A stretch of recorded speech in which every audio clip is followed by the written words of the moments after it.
오늘 오전 예배가 이제 늦어져서 바로 이렇게 식사하고 올라오시냐고 아마 좀 바쁘시지 않았을까 그런 생각이 듭니다.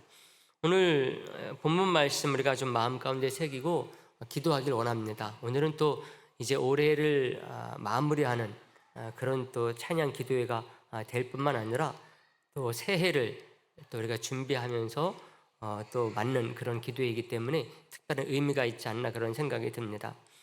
여러분, 올 한 해가 국내적으로 또 세계적으로 참 많이 어려웠기 때문에 아마 우리 앞에 어떤 일이 기다리고 있는지 참 염려되는 부분들 많이 있으리라고 생각이 듭니다.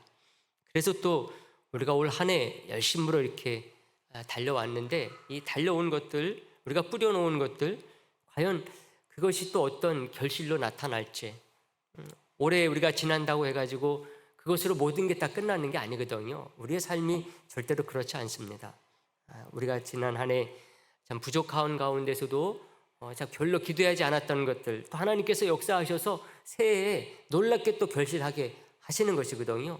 올해 다 마무리된 것 같은데 또 그게 아닌 부분이 또 있을 수가 있어요. 그래서 우리가 더 이제 기도가 필요한 것이라고 할 수가 있습니다. 특히 이러한 것들이 우리들이 아는 부분도 있지만 알지 못하는 부분이 더 많기 때문에 걱정하고 염려할 부분이 있다고 생각이 듭니다. 그래서 오늘 말씀을 또 본 것이기도 하거든요. 여러분, 이 말씀은요, 강영우 박사님, 아마 강영우 박사님 이제 모르시는 분 별로 없으라고 생각이 드는데, 그 강영우 박사님의 아내 서근옥 여사님이 평생 붙잡고 살았던 말씀이 오늘 이 읽은 본문 말씀 가운데 있다고 그래요. 시각장애인 이 강영우 박사님, 우리나라 최초로 그 시각 장애인으로서 미국에서 박사학위를 받은 분입니다. 나중에는 이제 백악관에서 국가장애위원회 정책 차관보를 역임하신 분이기도 해요.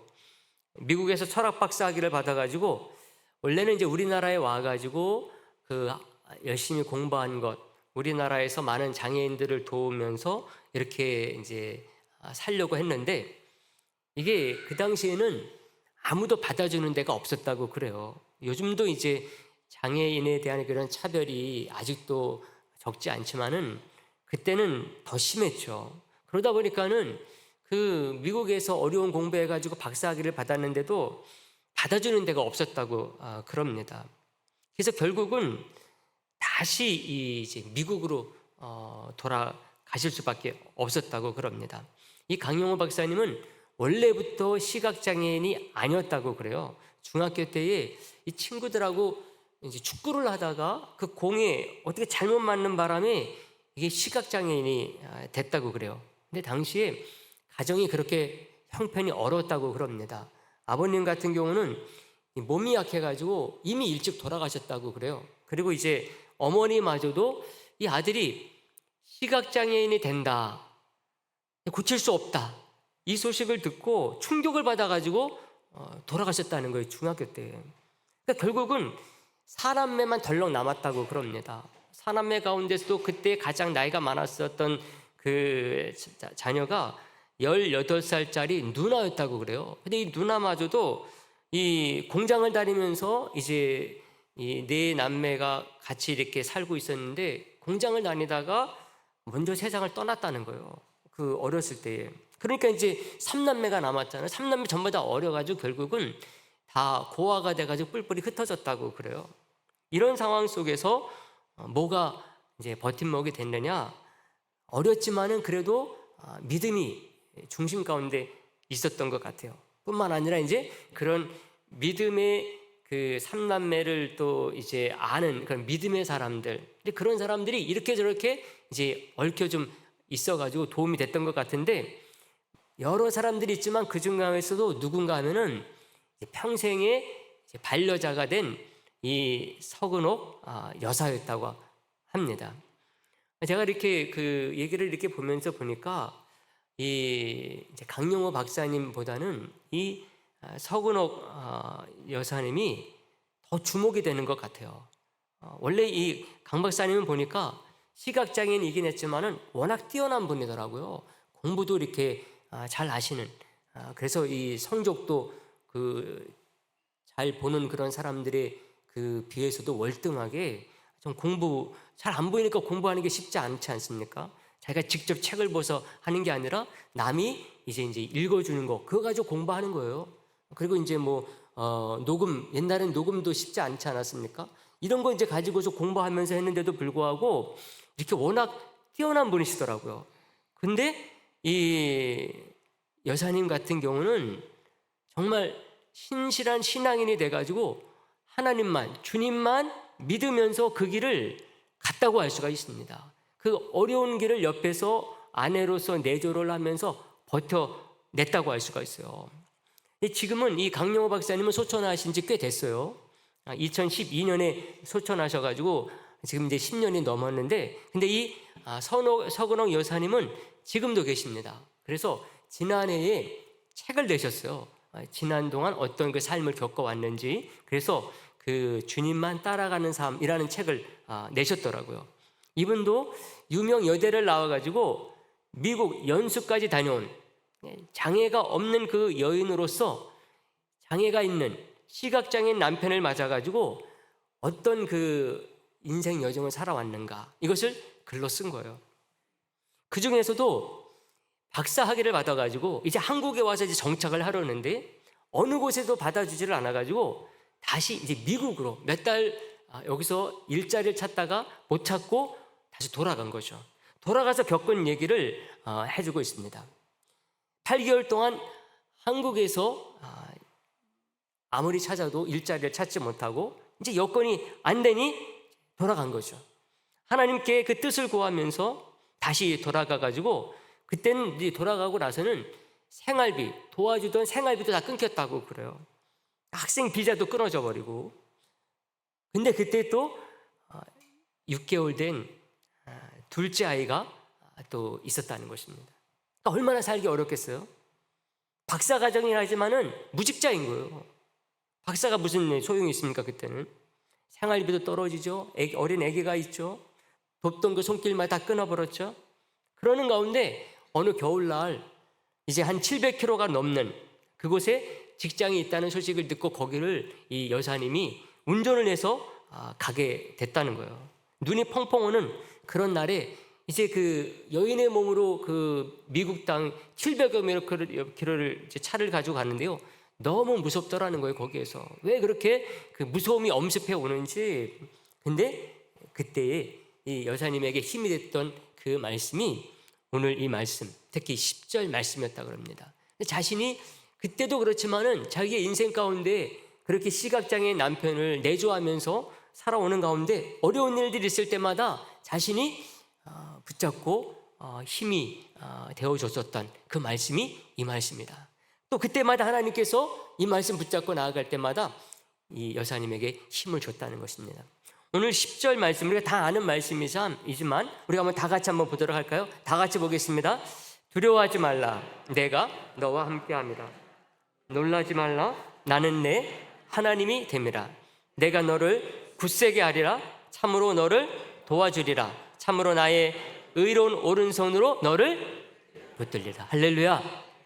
여러분, 이 말씀은요, 이스라엘에 닥칠 운명을 내다보면서 이사야 선지자가 선포한 그런 하나님의 말씀입니다. 북이스라엘이 이제 불신앙으로 말미암아서 아수르에서 멸망했음에도 불구하고 남유다 이 백성들이 정신을 차려야 되는데 정신을 차리지 않은 그런 모습이 너무나 안타까웠던 거죠. 이 속에서도 신앙을 잃지 않냐고 마지막에 딱 남은 불씨를 붙잡고 있는 그 남유다의 남은 자들, 그들을 향한 하나님의 말씀이 이 말씀이에요. 정말 소수가 하나님을 믿고 참 주위를 바라보게 되면은 북이스라엘은 불신앙으로 망했죠.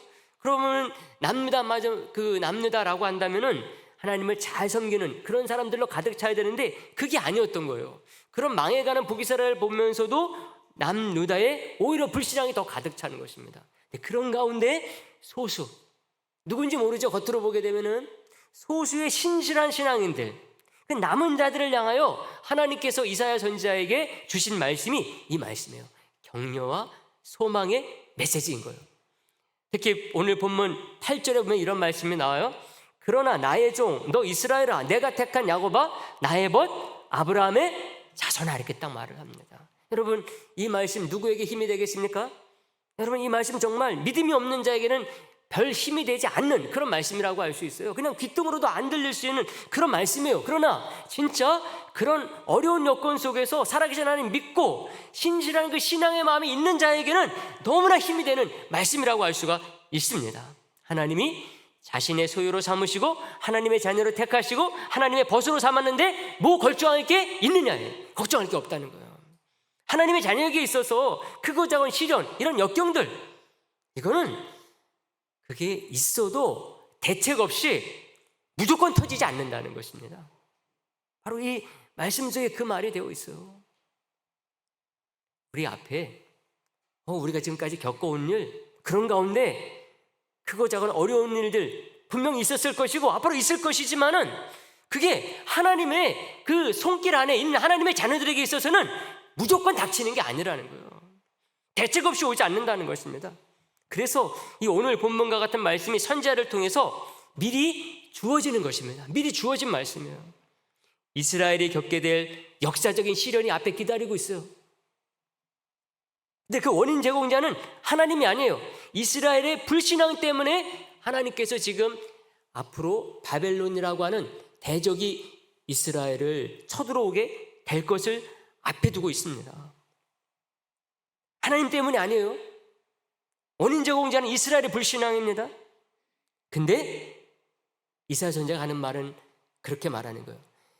설사 그렇다 할지라도 하나님은 그 이후에 대책이 있으신 분이라는 거예요. 대책이 있는 분.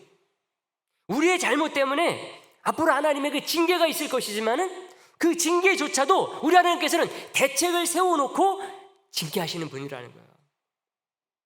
대책 없이 그런 일을 겪게 하시는 분이 아니라는 것이죠.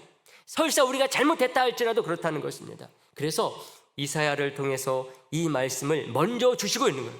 남은 자, 믿는 자들은 이 속에서 알아들을 것이기 때문에 그래요. 믿음 없는 자들은 아마 지금 같은 때에 그런 일이 언제 일어나겠어? 이렇게 무시할 수 있죠. 이렇게 말할 수도 있죠. 이사야 선지자 같은 그런 말 듣고 있을 때가 아니다. 이사야 선지자 그런 사람 말 지금 들어가지고 거기에 빠져 있을 때가 아니다. 아마 그러실지도 모릅니다. 왜? 이사야 선지자가 앞으로 일어날 일들을 말하는데 자기들이 정말 상상하고 싶지 않은 그런 일들을 말하고 있기 때문에 더욱더 그런 것입니다. 그러나 14절에 이런 말씀이 괜히 있는 게 절대로 아닙니다. 버러지 같은 너 야곱아 너희 이스라엘 사람들아 두려워하지 말라. 나 여호와가 말하노니 내가 너를 도울 것이라. 내 구속자는 이스라엘의 거룩하니 이니라. 딱 말하고 있어요.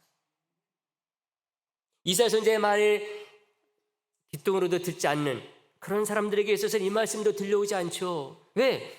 앞으로 뭐 그런 일이 우리에게 있겠어? 북이스라엘이나 아수리아에서 망하지 왜 우리가 망하겠어? 난 최소는 망하진 않아. 그렇게 생각하고 있을 것이기 때문에 이 말이 들려올 리가 없죠. 이사야 선지자는 하나님께서 이 나라를 어떻게 이끌어 나가실까 아는 가운데 이 말씀을 줬기 때문에 그 말씀을 믿는 자들, 그 믿는 자들에게는 이 말씀을 분명히 붙잡고 나아갈 것입니다. 왜? 이 말씀 붙잡지 않으면은 앞으로 그 일들을 겪을 수 없기 때문에 견뎌낼 수 없기 때문에 그렇습니다. 그가 이 세상에서 아무리 보잘것없고 버림받고 정말 쓸데없는 사람으로 취급받는다 할지라도 하나님께서 지킬 것이다. 인도하실 것이다. 역사하실 것이다. 그러니 걱정할 게 없다. 이 말씀을 이사야 선지자가 주고 있는 것입니다. 누구를 향하여서? 믿는 자들. 하나님의 말씀을 믿고 나아가는 자들. 하나님의 구별된 선택된 백성들. 그게 소수라 할지라도 나중에 이스라엘을 바벨론에서 돌아오게 한 바사 제국의 고레스 왕. 정말 이 고레스 왕은요, 이때 이사야 선지자가 이 말씀을 선포하고 있을 때에 그 어떤 누구도 예상하지 못했었던 포로된 이스라엘의 구원자였어요. 이사야 선지자가 두려워하지 말라, 놀라지 말라, 도와주리라 그러면서 44장에 가서는요 고레스의 이름을 기록을 하고 있습니다. 44장에 가면 고레스의 이름이 나와요. 근데 고레스는 이사야 선지자가 그 장을 쓸 때 아직 이 세상에 태어나려고 하면은 200여 년이나 더 있어야 태어날 사람이에요. 근데 그 200년 후나 태어날 사람의 이름을 이사야 선지자가 거명을 하면서 하나님께서 우리들에게 이렇게 놀라운 은혜를 베푸실 것이다 이렇게 선포하고 있는 것입니다. 그러니 그것은 믿는 자에게 정말 위로가 있고 소망이 있게 되고 어떤 역경도 이겨나갈 수 있는 그런 놀라운 능력이 은혜로 다가올 수가 있게 된다는 것입니다. 이사야 선지자는 거기에서 그치지 않아요. 고레스를 통하여서 이스라엘 백성들 잠시 구원해주는 그런 고레스에 대한 말씀뿐만 아니라 오실 예수 그리스도를 통한 영원한 구원에 대해서 선포까지 딱 합니다. 그러니 고레스를 믿지 않는 자들은 오실 예수도 믿지 않는 거죠. 고레스를 믿는 자들은 오실 예수를 믿음으로 말미암아 더욱더 큰 소망 가운데 나가는 사람이 될 수 있게 되는 것입니다. 그래서 이 이사야 선지자의 오늘 이 말씀이 너무나 소중해요. 저와 여러분들에게 말씀하고 있는 줄로 믿습니다. 뭐라고요? 두려워하지 말라, 놀라지 말라. 지난 한 해 동안 어떤 일이 있었든지 우리가 지난 한 해 동안 겪었던 그런 일들로 말미암아서 내일을 알 수 없고 내일을 알 수 없다 할지라도 두려워하지 말고 놀라지 말라고 말씀하고 있어요. 왜요? 우리 하나님은 그 이상의 하나님이기 때문에 그렇습니다. 과거도 현재도 미래도 누가 안에 있다? 주 안에 있다. 하나님 안에 있다. 우리 눈을 크게 뜨라고 말씀하고 있어요. 어떤 눈이요? 우리의 마음의 눈, 영적인 눈을 크게 뜨라는 것입니다. 하나님의 눈으로 우리의 과거를 보고 현재를 보고 미래를 보라는 것입니다. 우리 자신을 보고 우리 가정을 보고 이 나라와 민족을 보라는 것입니다. 그럼 우리들이 정말 우리 하나님 앞에 오늘도 뜨겁게 기도하게 될 줄로 믿습니다. 하나님 안에 소망이 있다는 것을 우리가 알기 때문에 하나님께서 들을 수 있도록 오늘도 우리들이 이제 12월 올해 마지막 찬양 기도회인데 저와 여러분들이 오늘도 뜨겁게 기도하며 나아가는 가운데 정말 하나님의 음성을 듣는 귀한 이 시간 돼서 올해도 우리가 잘 마무리하고 새해를 힘차게 맞이할 수 있는 우리 성도님들 되시기를 간절히 바라겠습니다.